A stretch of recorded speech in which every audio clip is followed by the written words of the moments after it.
السلام علیکم ورحمۃ اللہ وبرکاتہ۔ احمد و نصلی علی رسول الکریم، اما بعد فاعوذ باللہ من الشیطان الرجیم، بسم اللہ الرحمن الرحیم۔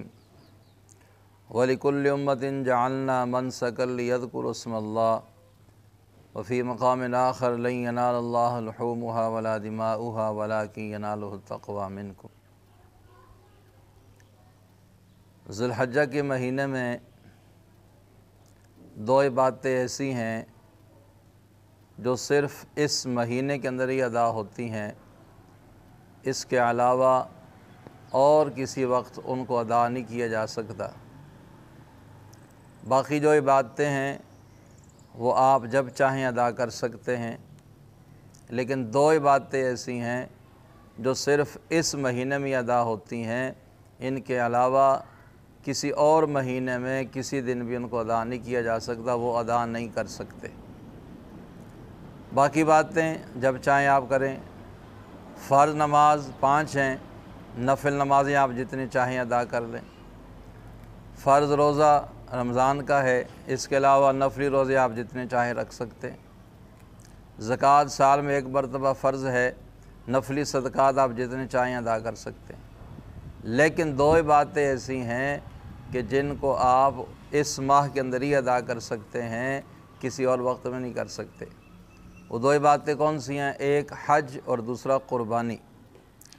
حج بھی صرف ان دنوں میں 8 ذی الحجہ سے شروع ہوتا ہے، 5 دن حج کے ہیں، انہی دنوں کے اندر حج ادا کیا جاتا ہے اور حج ہوتا ہے۔ ان کے علاوہ پورا سال آپ جتنا مرضی عرفات میں چلے جائیں، مزدلفہ میں چلے جائیں، منی میں چلے جائیں، وہ آپ کا حج نہیں کہلائے گا۔ معلوم ہوا کہ حج کا صرف یہی وقت مقرر ہے، یہی دن اس کے متعین ہیں، کسی اور وقت میں ادا کرنے سے ادا نہیں ہوں گے۔ دوسری عبادت قربانی ہے۔ وہ قربانی بھی صرف اس مہینے کے اندر ہی مخصوص ہے۔ 10، 11، 12 ان 3 دنوں میں قربانی کرنے کا حکم ہے، تو ان 3 دنوں کے اندر اگر کوئی کرے گا تو وہ قربانی ہوگی۔ ان کے علاوہ پورا سال اگر کبھی کوئی کرنا چاہے تو اس کو قربانی نہیں کہہ سکتے اور وہ قربانی نہیں ہوگی۔ تو ذی الحجہ کے حوالے سے چند باتیں، چند گزارشات ہیں۔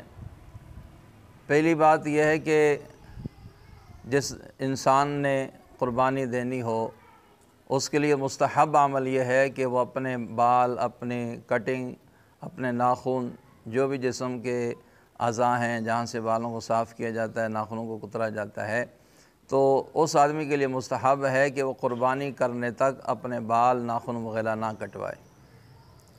یہ حاجیوں کے ساتھ مشابہت کی وجہ سے ہے۔ اللہ پاک کی کرم نوازی ہے کہ جو انسان حج پہ نہیں جا سکتا، اللہ پاک نے یہ احکامات چونکہ حاجیوں کے لیے ہیں کہ وہ احرام کھولنے سے پہلے وہ حجامت وغیرہ، کٹنگ وغیرہ بال نہیں کٹوا سکتے، تو عام لوگوں کو ان سے مشابہت کی وجہ سے اللہ پاک کا یہ ایک حکم ہے کہ بھائی چلو حج پہ تو تم نہیں جا سکے، ان حاجیوں کی مشابہت اختیار کر لو، اللہ پاک کی رحمت کا کچھ حصہ تمہیں بھی عطا فرما دے گا۔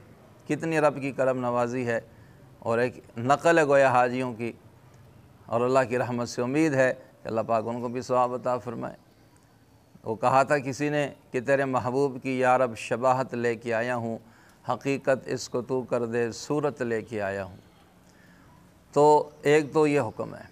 دوسرے نمبر پر اس کے جو ابتدائی 9 دن ہے، ان 9 دنوں میں روزوں کا اہتمام کرنا۔ حدیث کے اندر آتا ہے کہ جو انسان ذی الحجہ کے ان روزوں کا اہتمام کرتا ہے، اللہ رب العزت اس کے دن کے روزے جو رکھتا ہے تو روزے کا اللہ پاک سال کے روزے کے برابر ثواب عطا فرماتے ہیں۔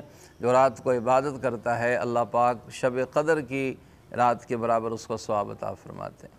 اور پھر اس کے اندر آگے جا کے ایک یوم عرفہ آئے گا، 9 ذی الحجہ کا دن۔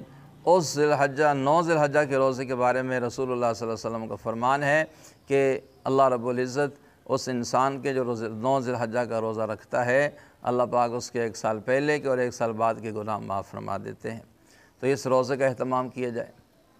اور اس کے بعد تیسرے نمبر پر اللہ اکبر کبیرہ، تکبیرات تشریق، ان کا کہنے کا اہتمام کیا جائے، جو 9 ذی الحجہ کی فجر کی نماز سے شروع ہو جائیں گی اور 13 ذی الحجہ کی عصر تک یہ چلیں گی۔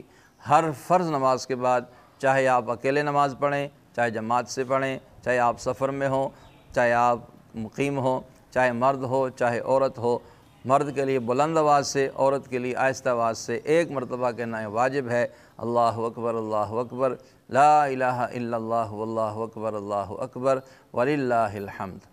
اور اس کے علاوہ اور کام یہ کرنا ہے کہ قربانی کا اہتمام کرنا ہے۔ 10 ذی الحجہ کو فرزندان اسلام امت مسلمہ ابراہیم علیہ السلام کی اس یاد کو تازہ کرتے ہیں اور اپنے محبوب صلی اللہ علیہ وسلم کی سنت کو زندہ کرتے ہیں، اللہ کے اس حکم کو پورا کرتے ہیں، قربانی کا اہتمام کرتے ہیں۔ تو اتنی بڑی اجر اور ثواب والی عبادت حضور صلی اللہ علیہ وسلم نے فرمایا، قربانی کے دن قربانی کا جانور جو اللہ کے نام پہ ذبح کیا گیا، قیامت والے دن اس کے کھر، اس کے بال، اس کا گوشت، اس کی لید، اس کی کوئی چیز ضائع نہیں ہوگی، ہر چیز کو ترازو میں ڈالا جائے گا اور اس کو تولا جائے گا۔ اس حاجی کے، اس قربانی کرنے والے کے نام اعمال میں یہ ایک اضافے کا سبب بنے گا۔